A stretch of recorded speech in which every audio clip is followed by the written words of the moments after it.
हिमाचल प्रदेश में corona virus की स्थिति और सुधार हुआ है। पिछले कल 2 केसेस और जो अस्पताल से डिस्चार्ज हुए हैं। इस वक्त अस्पताल में 13 केसेस है और 22 केसेस डिस्चार्ज हुए हैं। ये संतोषजनक स्थिति है, लेकिन पूरा भारतवर्ष में एक ही दिन में लगभग 2000 केसेस हुए हैं और ये स्थिति इतना संतोषजनक नहीं है, क्योंकि कुल मिला के केसेस 26,000 से ऊपर हुआ है। लॉकडाउन से फायदा हुआ है।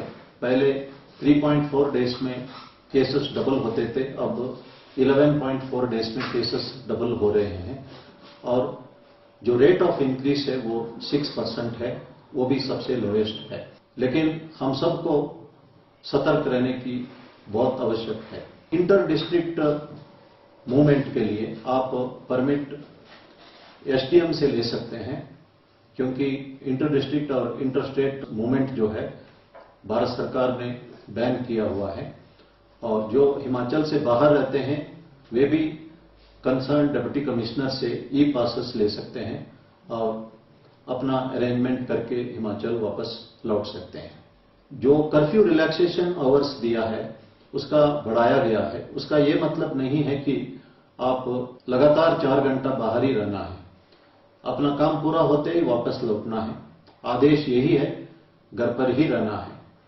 और जो सीनियर सिटीजन्स है उनका भी भारत सरकार ने आदेश दिया घर के अंदर ही रहे और जैसे अर्ली मॉर्निंग वॉक के लिए छूट दी गई है, लेकिन जिनको मेडिकल एडवाइस दिया वही बाहर निकले, जो सीनियर सिटीजन्स, और बाकी सीनियर सिटीजन घर के अंदर ही रहना उचित रहेगा। ये भारत सरकार का आदेश भी है। अगर आप अपने ऑफिस या घर में एसी चलाना चाहते हैं, सरकार का डायरेक्शन है कि 24 डिग्री से 30 डिग्री के बीच में एसी रखिए और कमरे के अंदर वेंटिलेशन रखिए।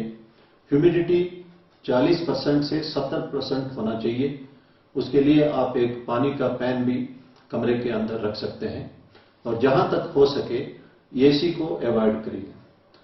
और जो क्वारंटाइन जिन्होंने कंप्लीट किया है वे सतर्क रहने की आवश्यकता है, क्योंकि पॉजिटिव केसेस में भी नेगेटिव होने के उपरांत फिर पॉजिटिव आ जाता है और जो केसेस नेगेटिव पाने के उपरांत फिर पॉजिटिव क्वारंटाइन में रहते वक्त भी हुआ है। इसलिए कुछ भी संभावना है, सतर्क रहना हम सबका फर्ज है। भारत सरकार ने बार्बर शॉप खोलने की इजाजत नहीं दी है। मध्य प्रदेश में एक बार्बर ने अपना शॉप खोली और 6 लोगों को संक्रमित किया है। इसलिए हम सबको भारत सरकार का इन आदेशों का पूर्ण रूप से पालना करना है। ये एक सुनहरा मौका है बच्चों के लिए पढ़ाई करने का। ये कहा जाता है कि opportunity and time if lost is lost for ever. समय और मौका खोना नहीं चाहिए। खासतौर पर जो बच्चे +2 में पढ़ते हैं उनके लिए सुनहरा मौका है।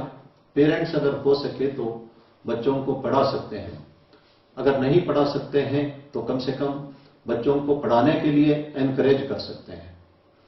और ये भी कहा जाता है कि a student is judged not only by the company that he keeps but also by the company that he avoids. जो बुरी चीजों से दूर रहना जरूरी है। कुछ बच्चे ड्रग्स लेते हैं, शराब पीते हैं, सिगरेट पीते हैं, उनसे दूर रहना जरूरी है। और जो मेहनत और लगन में विश्वास करते हैं उन बच्चों के संपर्क में रहना भी जरूरी है। कहा जाता है कि ये burning tree can not only burn itself, it can burn the whole forest. It has to be isolated. A tree with fragrant flowers can send the fragrance across the forest. कुछ अच्छे बच्चे हैं, अपना कामयाबी हासिल करके पूरे समाज को अच्छा संदेश भी देते हैं। 2 रुमाल है, एक रुमाल में अगर हम लहसुन को बांधेंगे, दूसरे में गुलाब के पंखुड़ियों को बांधेंगे, इसका स्मेल अलग अलग होगा। एक को स्मेल को हम सह सकते हैं, दूसरा स्मेल हम नहीं सह पाएंगे। लेकिन दोष रुमाल का नहीं है, दोष संग का है।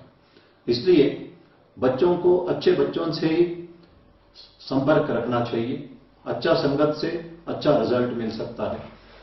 और साथ में मैं ये भी कहना चाहता हूं, जिनके बच्चे अगर ड्रग्स या शराब या सिगरेट का सेवन करते हैं, उसको वो एक परमानेंट बीमारी नहीं है, उसे अवॉइड कर सकते हैं, उससे छुटकारा पा सकते हैं और उसके लिए डी एडिक्शन सेंटर में जाके इलाज करा सकते हैं।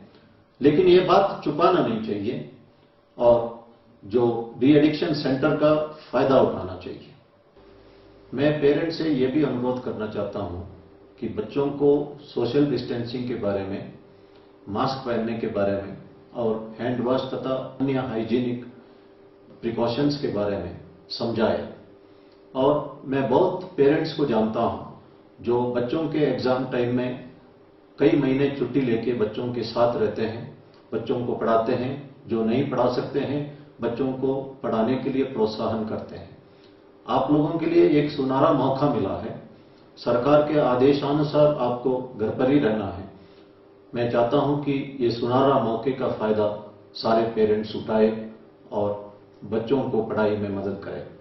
इस संदर्भ में मैं ये भी कहना चाहता हूं कि भारत सरकार ने national digital library of India launch किया है और इसमें 3 करोड़ 82 लाख किताबें उपलब्ध है। आप घर बैठे आराम से इन किताबों को पढ़ सकते हैं। पेरेंट्स तथा स्टूडेंट्स इसका पूर्ण रूप से फायदा उठा सकते हैं। हिमाचल प्रदेश में कोरोना वायरस का स्थिति सुधारा है।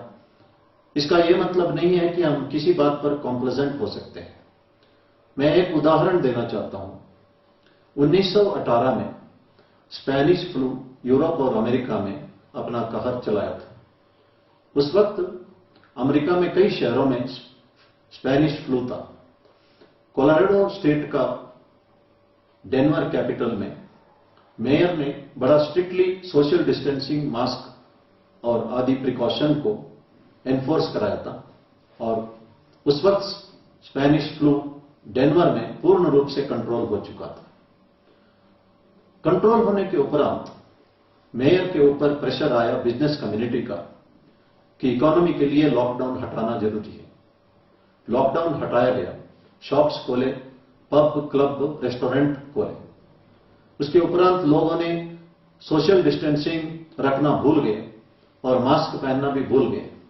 इसका नतीजा ये हुआ, उस वक्त अमेरिका में सबसे ज्यादा डेनवर के लोग संक्रमित हुए और सबसे ज्यादा लोग डेनवर में मरे।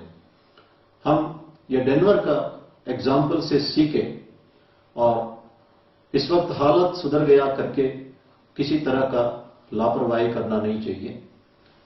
पूर्ण रूप से संयम बरतना है, पूरा डिसिप्लिन मेंटेन करना है। इस वक्त कुछ अच्छी खबरें आ रही है, कुछ प्लाज्मा थेरेपी के बारे में, कुछ दवाइयों के बारे में और कुछ टीका के बारे में, और यह भी कहा जाता है कि कुछ महीने में टीका भी आ सकता है।